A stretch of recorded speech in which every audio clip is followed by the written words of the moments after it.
నమస్తే, మీరు చూస్తున్నవి మీ ఈటీవీ4U కార్యక్రమాలు.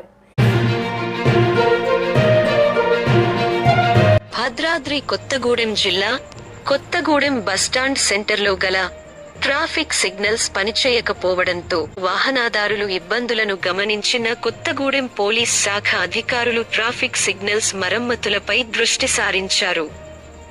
డ్యామేజీకి గురైన traffic signals operating power line cable ను మరమ్మతులు చేయించే విషయమై గురువారం రాత్రి డీఎస్పీ అబ్దుల్ రెహమాన్ సంబంధిత సిబ్బందితో మాట్లాడారు.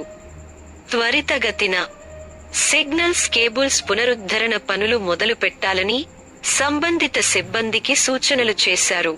ఈ కార్యక్రమంలో కొత్తగూడెం డీఎస్పీ అబ్దుల్ రెహమాన్ తో పాటుగా Kothagudem traffic SI Naresh, Chunchupalli SI ప్రవీణ్లు పాల్గొన్నారు.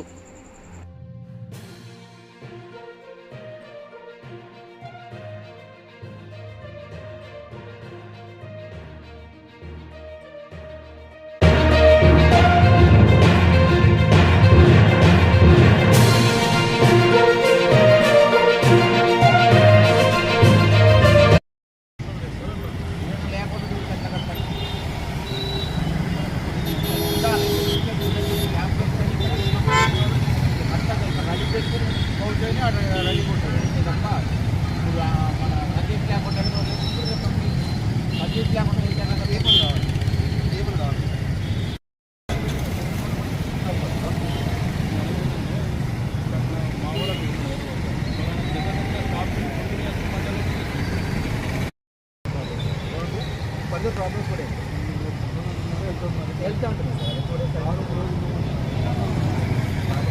ఎప్పుడు వస్తారు మీరు?